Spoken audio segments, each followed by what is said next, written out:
Salut bei den SRF Kindernews immer einmal pro Woche und über das reden wir heute. Neue wilde Tiere in einem neuen Gehege im Zürich Zoo. Wie es denen so geht, wir sind schauen. Das abgelegene Dorf Quinte sucht nach Familie mit Kind. Und trotz einem grossen Batzen ist das gar nicht einmal so einfach. Und wir erklären dir, was genau eine Ländergrenze ist. All das jetzt in deinen SRF Kindernews.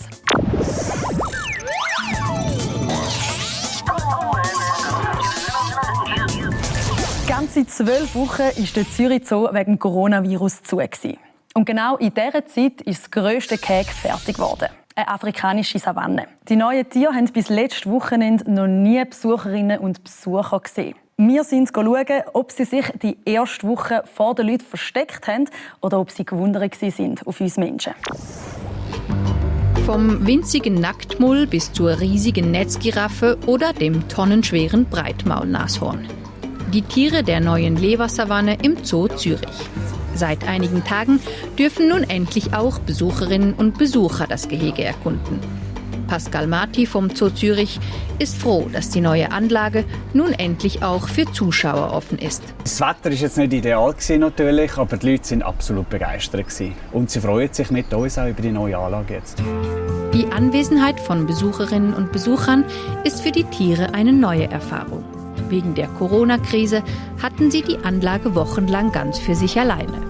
In diesem Riesengehege können sie sich aber auch jetzt ganz gut vor den Menschen verstecken. Einige sind aber neugierig und suchen die Nähe zu den Besuchern. Ich sehe zum Beispiel Giraffen, die Besucher anschauen und einfach beobachten, was läuft da. Aber dann merken sie eigentlich, dass es nicht so interessant ist für sie und dann können sie sich wieder ihren Sachen, also um Futtersuche zuwenden. Wie in der freien Wildbahn leben die Tiere hier alle zusammen, ohne durch einen Zaun oder ein Gitter voneinander getrennt zu sein. Da könnte es ja durchaus auch mal zu Streitereien kommen. Das weiss man am Anfang nie. Wir haben jetzt Glück gehabt. Bis jetzt ist das alles sehr gut gelaufen. Es ist jetzt aber so, dass wir bei vielen Tieren jetzt zuerst mal nur Weibchen haben. Weil bei den Männchen ist es dann immer so, dass wenn die dann ein bisschen dominant sind, dann könnte es ein bisschen Probleme geben. Darum haben wir jetzt alle Tiere da drin, dass die ganze Anlage schon mal kennenlernen, genau wissen, wo sie durchrennen und sich verstecken, bevor wir dann zum Beispiel einen Zebrahengst rein tun. In der Lewa-Savanne haben somit bis auf Weiteres erstmal die Weibchen das Sagen. Stell dir mal vor, du und deine Geschwister, ihr seid die einzigen Kinder im ganzen Dorf. Und wenn du mal abmachst, dann musst du zuerst mit dem Schiff über den See. Ganz genau so geht es der Anja. Das soll sich aber ändern und darum ist man im Dorf auf eine ganz besondere Idee gekommen. Wenn Anja am Nachmittag von der Schule nach Hause kommt, muss sie einen ganz besonderen Schulweg nehmen. Ihr Zuhause ist das kleine Dorf Quinten im Kanton St. Gallen, direkt am Walensee. Eine Straße für Autos gibt es hier nicht. Wer nach Quinten will, nimmt das Schiff. Wahrscheinlich aus diesem Grund leben hier auch nur knapp 40 Menschen. Und außer Anja und ihren beiden Schwestern gibt es keine Kinder, die in Quinten wohnen. Trotzdem fühlt sich Anja hier wohl. Es ist eigentlich nicht so langweilig, wir haben ja auch viele Tiere und da gehe ich auch viel zu den Tieren. Mehr Kinder in der Nachbarschaft, das würde sie trotzdem begrüßen. Ja, ich würde mich schon ein bisschen freuen. Das geht auch ihm so. Joel Schmid hätte gerne mehr Familien mit Kindern im Dorf und macht darum ein ungewöhnliches Angebot. Bis zu 20.000 Franken pro Kind. So viel Geld verspricht seine Stiftung Familien, die mit Kindern nach Quinten ziehen.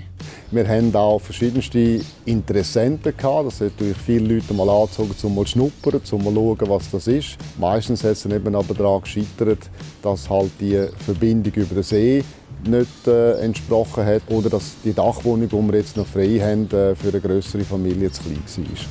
Trotz des Geldes ließen sich bisher noch keine neuen Familien anlocken.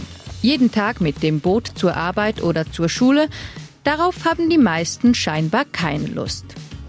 Für Anja kommt der umständliche Schulweg manchmal aber ganz gelegen, zum Beispiel bei stürmischem Wetter. Also der Schiffskapitän läutet dann meistens meiner Mutter an, der kann ich nicht fahren. Und dann bleiben wir da einmal daheim. Also es ist eigentlich schon cool, weil dann kannst du halt auch ein bisschen länger schlafen und so. Schulfrei wegen dem schlechten Wetter. Ich bin definitiv im falschen Dorf aufgewachsen. Mitte März hat die Schweiz wegen Coronavirus Grenzen zutun. Damit hat praktisch niemand mehr in die Schweiz einreisen und du hast auch nicht mehr in andere Länder gehen. Die Lage entspannt sich aber nach und nach und die Grenzen gehen immer wie mehr auf. Aber was sind eigentlich Grenzen? Wir erklären es dir. Eine Grenze ist eine Stelle, an der etwas aufhört und etwas anderes anfängt. Zum Beispiel zwischen zwei Ländern. Jedes Land wird von einer Grenze umgeben, auch die Schweiz. Innerhalb einer Grenze gelten die gleichen Gesetze und die Bevölkerung hat vieles gemeinsam. Zum Beispiel eine gemeinsame Währung wie den Schweizer Franken.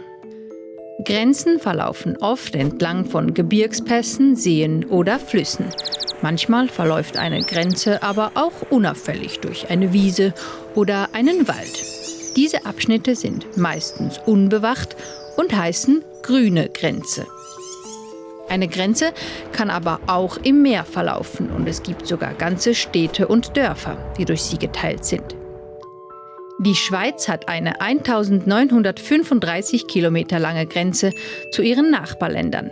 Im Norden der Schweiz bildet unter anderem der Rhein die Grenze zu Deutschland. Und im Süden verläuft die Grenze zu Italien, zum Beispiel mitten durch das Matterhorn. Normalerweise werden Grenzen in Verträgen festgelegt. Beim Bodensee, wo die Schweiz, Deutschland und Österreich aufeinandertreffen, ist das aber nicht so. Für diesen Grenzabschnitt im See gibt es keinen Vertrag. Die drei Länder sind sich nicht einig, wo genau die Grenze verläuft. Das ist aber kein Problem.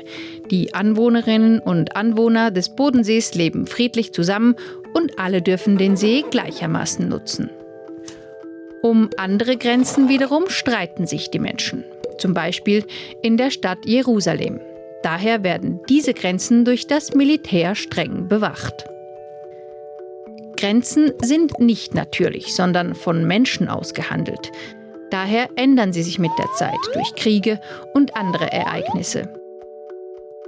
Jedes Land hat eigene Bestimmungen darüber, wer einreisen darf. Wer über eine Grenze geht, wird normalerweise kontrolliert. In Europa gibt es aber einen speziellen Vertrag, das Schengener Abkommen. Dank diesem können die Menschen ganz ohne Kontrollen zwischen den meisten europäischen Ländern hin und her reisen, solange sie einen Pass aus einem der 26 Schengen-Länder haben. Und das ist eben während der Corona-Krise nicht mehr möglich gewesen. Jetzt geht aber schrittweise eine Grenze nach der anderen wieder auf. Wenn dein Wissensdurst noch nicht gestillt ist und du unser nächstes Video sehen willst, was mich sehr, sehr freuen würde, dann abonniere doch jetzt gerade unseren SRF Kids Kanal. Und schon sind wir am Schluss von der SRF Kindernews. Die gibt es einmal pro Woche für dich. Ich sage ciao, tschüss. Und zum Schluss haben wir von dir noch wissen, wie du deine Sommerferien planst, ob du in der Schweiz bleibst oder irgendwo über die Grenzen gehst. Ich bleibe, wo ich bin. Wir sehen uns zum nächsten Mal. Ciao. Mein Bruder geht ins Pfadilager in der ersten Woche und in der zweiten gehen wir mit Kollegen in eine Jugendherberge. Eigentlich wären wir ans Meer gefahren, aber das ist jetzt leider nicht. Wir machen so eine Schweizer Reise. Zuerst gehen wir von Rosa in ein Hockeycamp und dann gehen wir vielleicht noch an irgendeinen See. Ich gehe auf England, wir müssen schauen, ob die Grenze aufgeht und wahrscheinlich, wenn alle Grenzen wieder aufgehen, freut ihr euch. Vielleicht habt ihr ja auch etwas geplant.